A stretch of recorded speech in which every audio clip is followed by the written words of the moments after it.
Welcome into Football 101. Dave Wyman from Wyman and Bob. I want to talk just real quick, and we're going to go mostly clip heavy and look at some film on a couple of things that really make this defense, I think, sustainable as far as success going forward.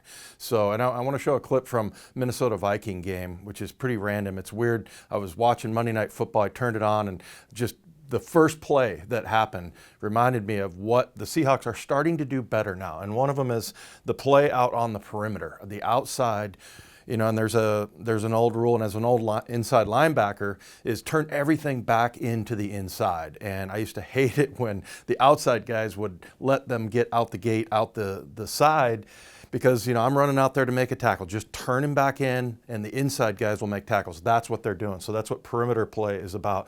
The other thing is they're attacking blockers, and we'll see a textbook shot of this from a Minnesota Viking corner named Chris Boyd. But Ugo Amadi,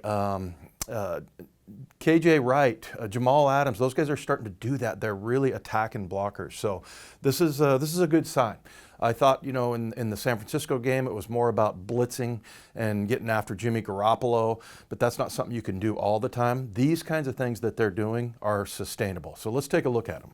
So the Monday after the Ram game, I was doing radio from home, and I turned on the Monday Night Football game because we don't have a TV in our studio. I'm not sure if you knew that. But anyway, I was watching the Minnesota Vikings defense. The first play that came on when I turned it on was this play right here. And what it is a smoke screen, something Steve Rabel calls a smoke screen. It's where, one guy goes forward and blocks, and the other guy steps back and gets a pass. And so what happens is, you're just trying to get space for a guy out here to make a play.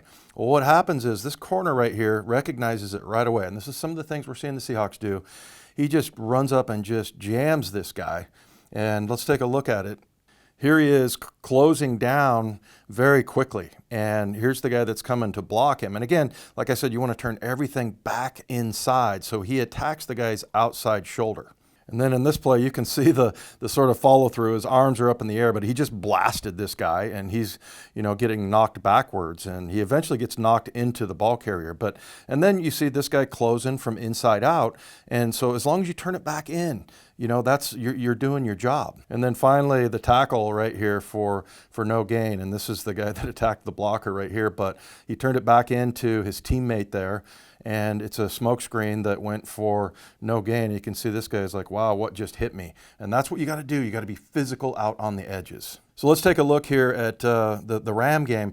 And this is in the second half where they started to get better. The second half of the Ram game, I think the defense gave up like a little over 115, 20 yards and only 6 points. So they've really started to repair at the end of that Ram game, and then it carried forward into the Arizona game. But here's KJ Wright here, and this is more about just attacking blockers here with KJ. He is just gonna, and sometimes if you don't turn it back inside, if you bubble this guy, meaning you're going to push him back enough where it makes this guy have to go sideways and backwards, then you do your job just as well as if you turn it back in. And here's KJ right here. And KJ Wright, we already did a video on him. He's just been the hero of this defense. But here he is attacking this blocker right here. And, first things first, because this looks like, well, it could be a fly sweep, but it also could be, a running play over here. But he knows that he's got to get outside of this guy. And if he can't get outside of him, he's got to push him back.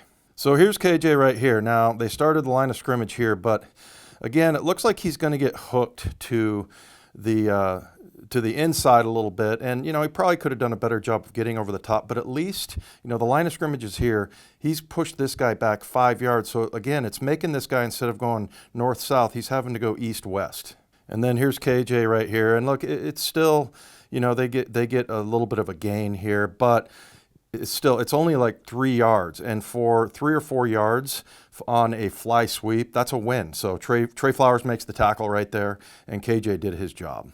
Let's look at another one. This one's Ugo Amadi and DJ Reed. Those two guys have played so well. And Ugo is just, he's a little guy. He's not big, but he's just ferocious. And what he's going to do is attack this block right here by Larry Fitzgerald. It's the same sort of concept, something out on the perimeter. So here's Ugo right here. And, He's making contact with Larry Fitzgerald. You'll see as the play goes on that he continues to push him back, but this just allows time. Again, this guy's going north-south. There's just a little pass right here, and look at the pursuers. Look at Dunlap. Look at Bobby Wagner, and then DJ Reed doing his job out here.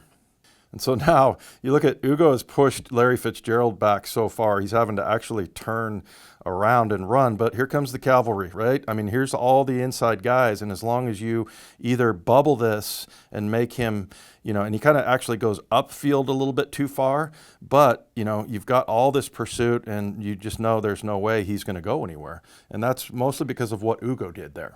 And then last shot, DJ Reed right here making the tackle. DJ Reed has been either second or first in tackles in the 4 games that he's played. And what a great pickup by John Schneider getting him out there. And we'll see him a little bit later here. Okay, last one here, and this is a read option by Kyler Murray. And this guy's dangerous. We saw it earlier in the week, KJ Wright make the open field tackle on him. But, you've got DJ Reed out here. You've got Jamal Adams. And a lot of people say, hey, why isn't he playing linebacker? Well, he's playing up in the box quite a bit, Jamal Adams is. But the thing that they do here is they get down the line really well, these 2 players. And show you what we mean here in the next couple screenshots. Here's the play starting, and there's DJ Reed just sort of settling, reading, Kyler Murray. And then here's Jamal Adams out here, and you can see he's got good outside leverage, so he's going to turn anything back inside. There's really nowhere to go. So here it is. Kyler Murray has executed the fake to Kenyon Drake, who's actually going to go up and try to block somebody. But you can see that Jamal Adams and DJ Reed are sitting there waiting to play this play and on the perimeter. And what you're going to see from both these guys is they get right down the line. They head to the sidelines. It's almost like they turn and run towards the sidelines. And here we go. Luckily Jamal Adams, he did a really good job of staying outside. A lot of times guys will try to go dip under a block, and then you cut off everybody and the quarterback is gone. He's gonna score. So, this is a good job by him just keeping that outside leverage and turning it back in. And then there's the result right there.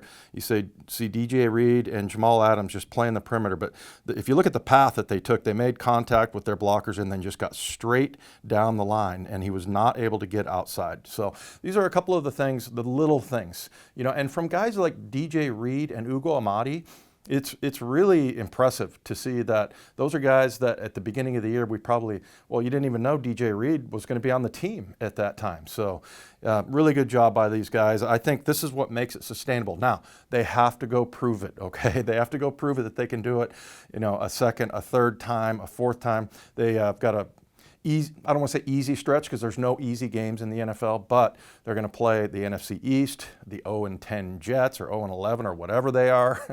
And I think they should have success because they need to, because at the end is the Rams and the Niners to finish out the season.